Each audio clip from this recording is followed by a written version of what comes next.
The waiter floats past, silent on plush carpet, pouring champagne into crystal flutes. The tiny bubbles rise like aspirations, like secrets held just below the surface. Outside, the city lights blur into streaks of gold and white against the deep bruise of the night sky. Inside, the restaurant hums with hushed conversations, the clinking of silverware, the low murmur of a live piano in the corner. It is our anniversary. 10 years. A decade of quiet nights and public smiles, of shared addresses and separate lives lived in parallel.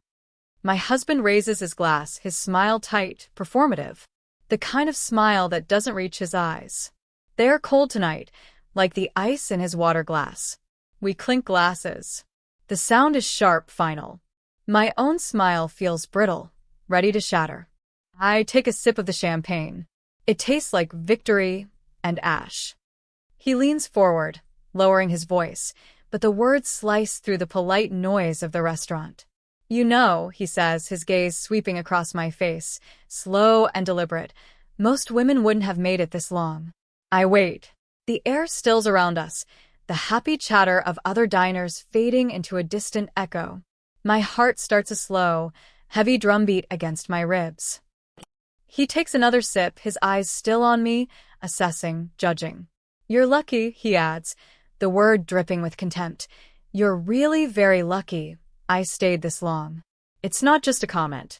It's a declaration, a statement of power, a reminder of what he believes I am, dependent, grateful, small. He thinks I have nowhere else to go. He thinks I exist because he allows it. His eyes gleam with a cold satisfaction, the look of someone who believes they hold all the cards, who has won a game the other player didn't even know they were playing. He settles back in his chair, smug, waiting for my reaction, perhaps a tear, a flinch, a quiet acceptance of my lesser status. Let me know where you're watching from and what time it is. And if you haven't already, please subscribe, it helps me more than you know. His words hung in the air like smoke. You're lucky I stayed this long. Lucky. The word felt foreign, obscene, in the context of a shared life, of vows exchanged, of years spent side by side. I looked at him, really looked at him, and saw not the man I married, but a stranger wearing his face, a stranger who had meticulously built a cage around me, brick by invisible brick, and was now admiring his handiwork. For years I had lived in a soft haze. Comfortable. Safe, or so I believed. My life was a routine of quiet domesticity, volunteer work, evenings spent ostensibly together, but truly miles apart. He managed everything. The finances, the house, the future plans. I trusted him implicitly. Why wouldn't I? He was my husband. He was supposed to be my partner, my protector. He spoke of our wealth, our investments, our security. But the language, I now realized, was a carefully constructed illusion. It started subtly. Small comments about my spending, even on necessities. Gentle suggestions that my volunteer work was sweet, but not productive in the real world. Discussions about the future that always centered on his career, his needs, his decisions, with me as a supporting character, a quiet presence in the background. He'd say things like, "It's a good thing I handle the money, isn't it? You wouldn't know where to start," or, "Don't worry your pretty head about this. I've got it covered." It sounded like care, like protection. Now I heard the true meaning. You are incapable, you are ignorant, you are powerless. The anniversary dinner wasn't the beginning, it was the breaking point. The moment the mask slipped entirely. The moment he decided to stop pretending, to reveal the cold, calculating core beneath the facade of the loving husband. He wasn't just saying I was lucky, he was saying I was trapped. And he was enjoying it. Sitting across from him, the taste of ash in my mouth, something shifted inside me. The haze lifted. The comfortable warmth I had wrapped myself in evaporated, leaving behind a chilling clarity. He saw me as a possession, a burden he had graciously tolerated. He believed I was utterly dependent on him, financially and emotionally. He believed I would swallow this insult, this calculated cruelty, because I had no other choice. And for a moment, A terrifying, heart-stopping moment. I almost believed it too. Where would I go? I hadn't worked in years. My skills felt rusty, obsolete. Every financial account, every investment, every property was in his name, managed by him. He had built this narrative of my helplessness so effectively that even I had started to internalize it. That night, I didn't cry. I didn't argue. I finished my champagne, my hands steady. I made small talk for the rest of the meal, nodding, smiling thinly, playing the role he expected. But behind my eyes, a storm was gathering. A cold, silent fury that burned away the last vestiges of hurt and fear. He had made a terrible mistake. He had shown me his true face. And in doing so, he had underestimated me completely. He saw a meek wife. He missed the steel forming in my spine. He thought I was a dependent.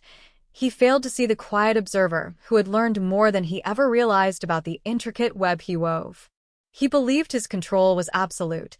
He didn't count on the possibility that his own arrogance had left him vulnerable. The morning after the anniversary, the house felt different.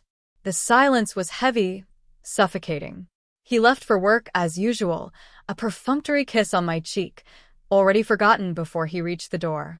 I watched his car pull away, a sense of profound detachment settling over me. This wasn't my life anymore. This was a stage set, and I was just performing a role until I could figure out how to step off. The first few steps were tentative, shrouded in secrecy. My hands shook as I searched his office for any scrap of paper, any clue about the finances he so carefully guarded.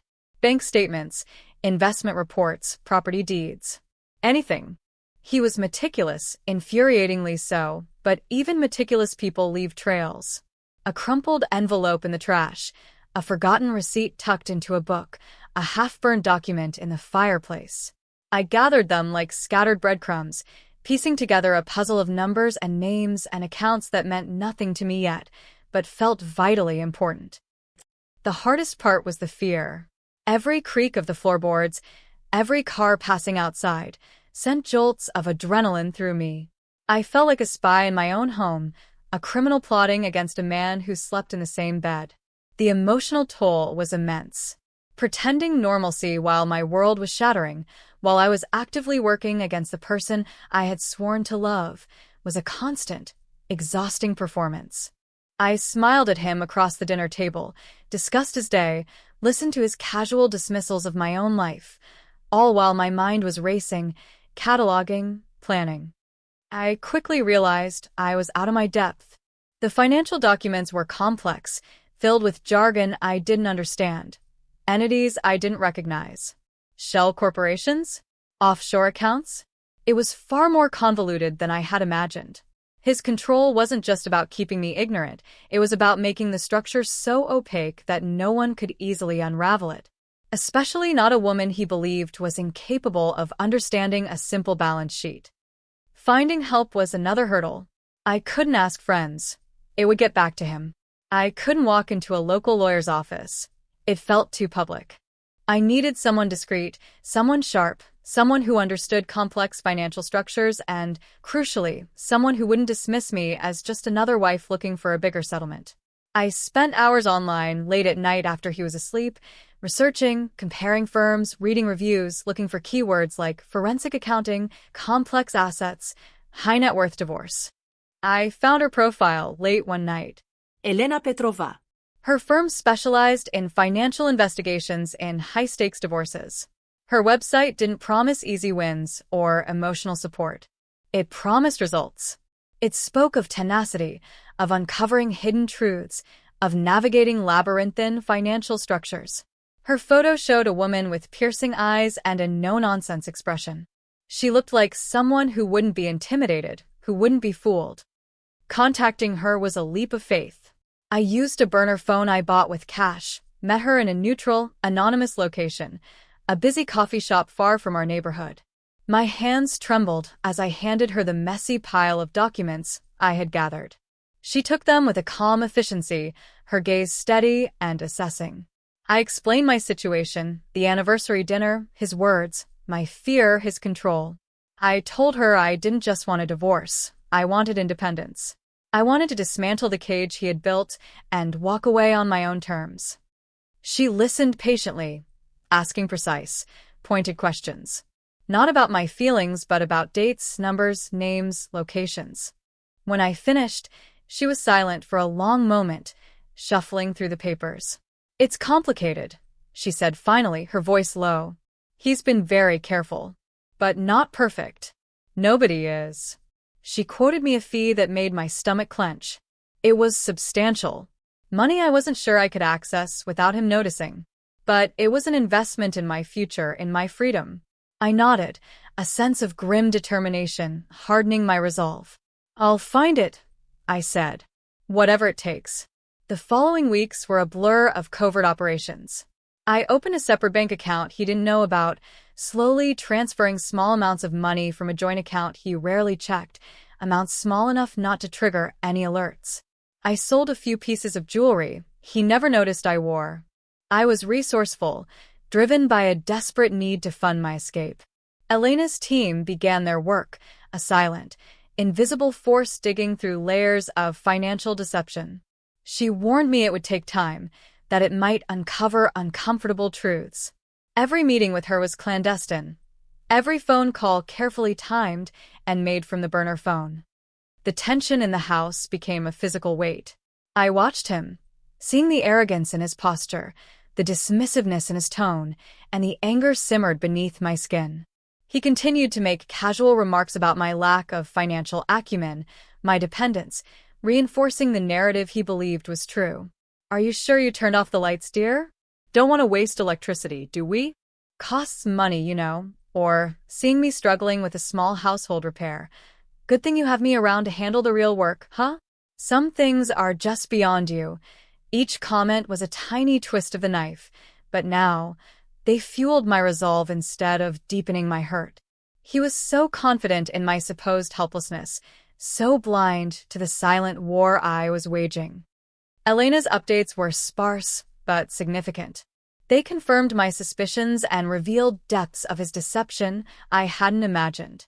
Hidden income streams, assets funneled through multiple shell companies, investments deliberately obscured. He wasn't just controlling me, he was actively concealing vast portions of his wealth, likely from me, and perhaps from others. The scale of his manipulation was breathtaking. It wasn't just about power, it was about greed. The deepening crisis came when he started to talk about selling the house. Our house. The only place that still felt remotely like a home. He presented it as a logical financial decision, downsizing, simplifying. But I knew him. It was about control. About disrupting my life further. About liquidating assets and making it even harder for me to trace anything. He wanted to remove the last anchor I had. Fear clawed at me. This felt too fast, too soon. Was Elena working fast enough? Had I started too late? What if he sold everything before I had the evidence I needed? The pressure was immense. I lay awake at night, heart pounding, picturing myself adrift, homeless, penniless, exactly as he wanted me to be. Doubt crept in, insidious and cold. Maybe he was right. Maybe I was incapable. Maybe I should just accept my fate, try to negotiate a meager settlement, and disappear quietly. One morning, I found a real estate flyer on his desk. He hadn't mentioned an agent yet, but this one was circled, a note scribbled next to it. "Call Monday." Monday was 2 days away. My stomach dropped. This was it. He was accelerating his plan. I went to my secret stash of documents, the crumpled papers and cryptic notes, the printouts Elena had given me. I looked at the complex diagrams, the lists of names and numbers. It was overwhelming. I felt the familiar surge of powerlessness, the urge to just give up. Then I saw something. A name on a bank statement that was vaguely familiar. Not one of his shell corporations. A personal name. And next to it, a series of large transactions years ago. Transactions I remembered vaguely from early in our marriage. My inheritance. A small amount compared to his wealth, but significant to me. I had trusted him to invest it for us, for our future. He had said he put it somewhere safe, somewhere it would grow. I had never asked for details, content to let him handle it. I circled the name. And another. And another. All related to accounts or investments he had mentioned only in passing, dismissed as insignificant, or tied to obscure entities. And then I remembered something Elena had said. He's been very careful. But not perfect. Nobody is, and sometimes the simplest things are the most overlooked. He was so focused on hiding the big money, the complex structures, that he might have neglected the smaller pieces. Pieces he thought I knew nothing about, pieces he might have used as building blocks for his larger, hidden empire, pieces he might have legally tied to me in some way he had forgotten or deemed irrelevant. A cold calm settled over me. This wasn't just about surviving anymore. This was about turning his own game against him. He used finance as a weapon, as a tool of control. I would use it too. But my weapon would be truth, meticulously uncovered and undeniable. Y contacted Elena. He's selling the house, I told her, my voice steady despite the tremor in my hands. He's accelerating things. But I found something. Some names, some accounts from years ago. My inheritance. Is there any way to see how those were used? If they're tied to anything bigger he's hiding? Her voice was calm. Send me everything you have on those. Immediately. My team will prioritize it. The next few days were agonizing. Living in the house, pretending to pack, discussing meaningless details about potential new neighborhoods with him while Elena's team worked around the clock. The air felt thin, charged with unspoken tension. He was oblivious, confident in his upper hand, occasionally mentioning the practicalities of my future, carefully framing it as his generosity. I'll make sure you're taken care of course, he'd say, as if discussing a pet he was rehoming. Nothing extravagant, but enough to get by. It felt like the quiet before a storm. My storm. The day came. It wasn't in a courtroom, not yet. It was a meeting, ostensibly about future arrangements for the house sale. His lawyer was there, a slick, overly confident man who clearly anticipated a quick, clean settlement. My husband sat across the table, radiating smug superiority. He hadn't brought his lawyer to handle the initial discussion. He thought this would be easy, a simple negotiation where he dictated terms and I accepted them gratefully. He had only his lawyer present as a formality, a witness to my capitulation. I walked in with Elena. Not just Elena, but her lead forensic accountant too. Their presence alone shifted the dynamic. My husband's smile faltered. The lawyer looked surprised, annoyed. I thought this was just a preliminary discussion, my husband said, his tone sharp, directed at me. It is, I replied, my voice steady. A preliminary discussion about the future. My future. Elena took the lead. Her voice was calm, professional, utterly devoid of emotion.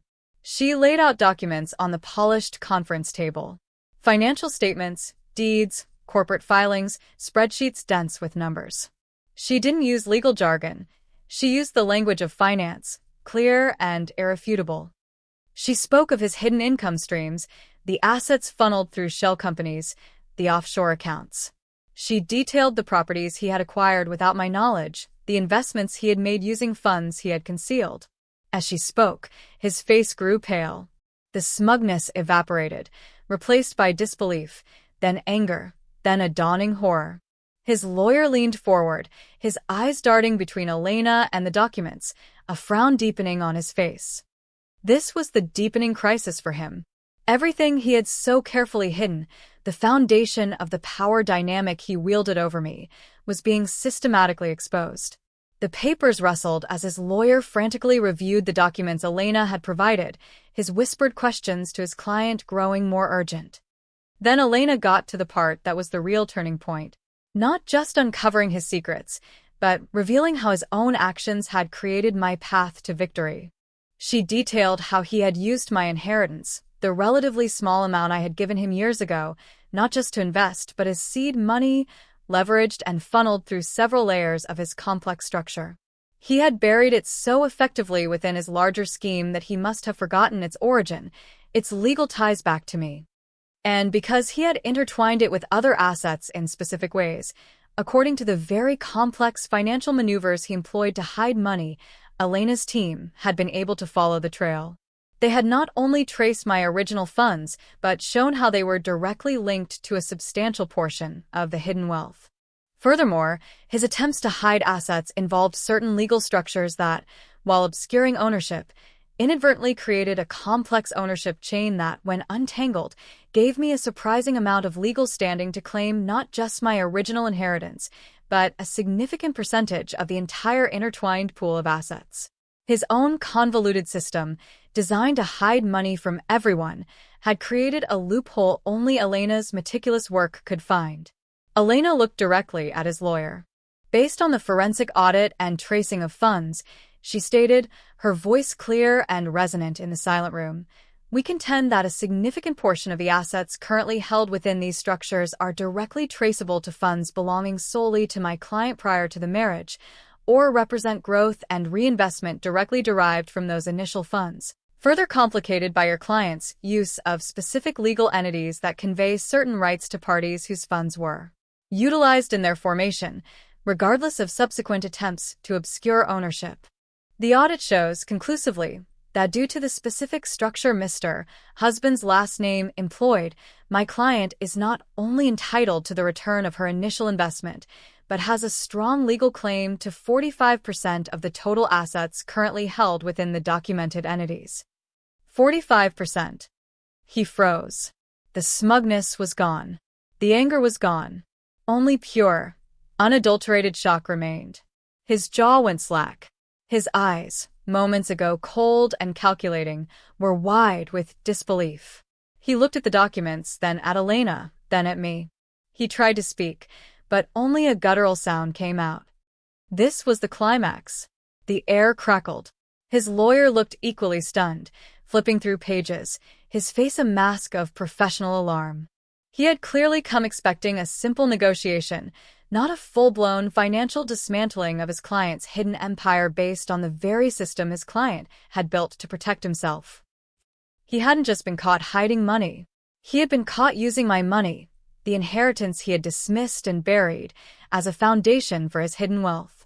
And in doing so, he had unwittingly given me the key, the legal leverage, to unlock a massive portion of it. The audit wasn't just evidence of his deception. It was the weapon that flipped the power dynamic completely. He thought he was leaving me with nothing, controlling my future with a meager allowance. Instead, his own actions, his own greed and arrogance, had positioned me to walk away with almost half of everything he had tried so hard to hide. He wasn't just blindsided, he was annihilated, not by chance or karma, but by his own hubris and the meticulous work I had set in motion. He believed I was too stupid, too dependent, too clueless to ever understand his world of finance. He built a fortress of complexity to keep everyone out.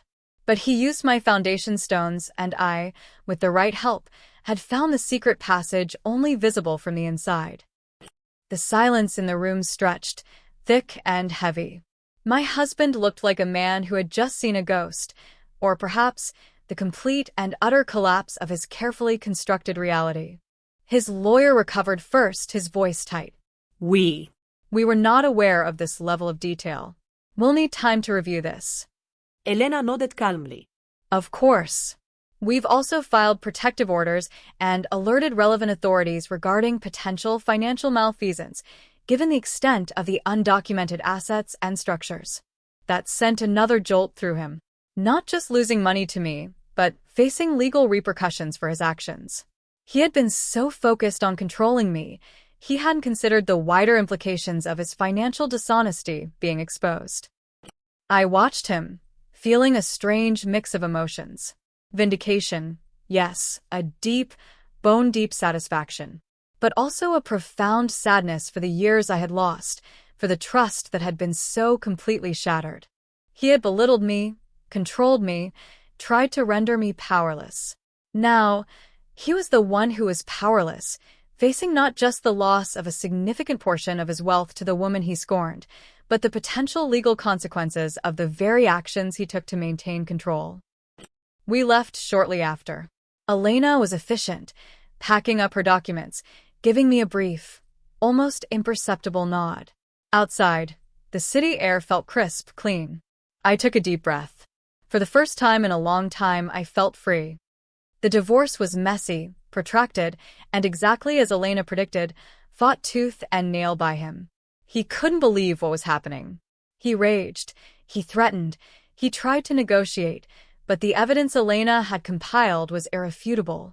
His own financial machinations had trapped him, and my small, overlooked inheritance had become the thread that unraveled his entire tangled mess.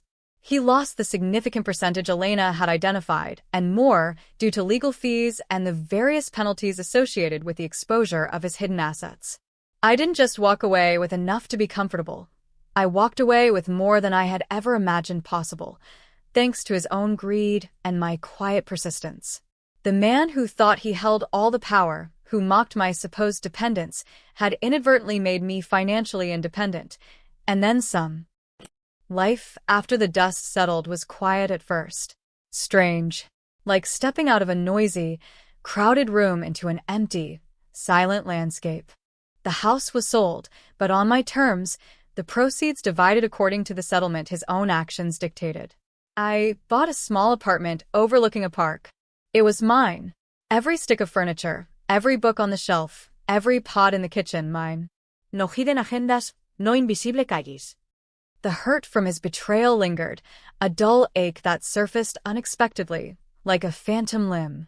10 years of my life, built on a foundation of lies. But the powerlessness was gone, replaced by a quiet strength, a confidence I never knew I possessed. I started working again, not because I had to, but because I wanted to. I volunteered at a local women's shelter, sharing my story not for pity, but as proof of resilience. He thought I was lucky he stayed. But the truth is, I was lucky he was arrogant enough to reveal his true self and foolish enough to underestimate the woman who shared his life. His words on our anniversary weren't the end of my world. They were the spark that ignited my escape, the unintentional gift of clarity that showed me the way out. He tried to build a prison, but he left the key under the doormat, disguised as my own forgotten past. And I found it. And that, I suppose, is the ultimate irony. He made me rich by trying to keep me poor. He gave me freedom by trying to keep me captive. The man who mocked me for being dependent on him ended up financing my entirely independent future simply because he was too arrogant to imagine I could ever understand the language of his own deception. If this story hit close to home, I'd love to hear your version. Drop a comment with where you're listening from and what time it is. Thanks for being here. Subscribing helps bring more of these to life.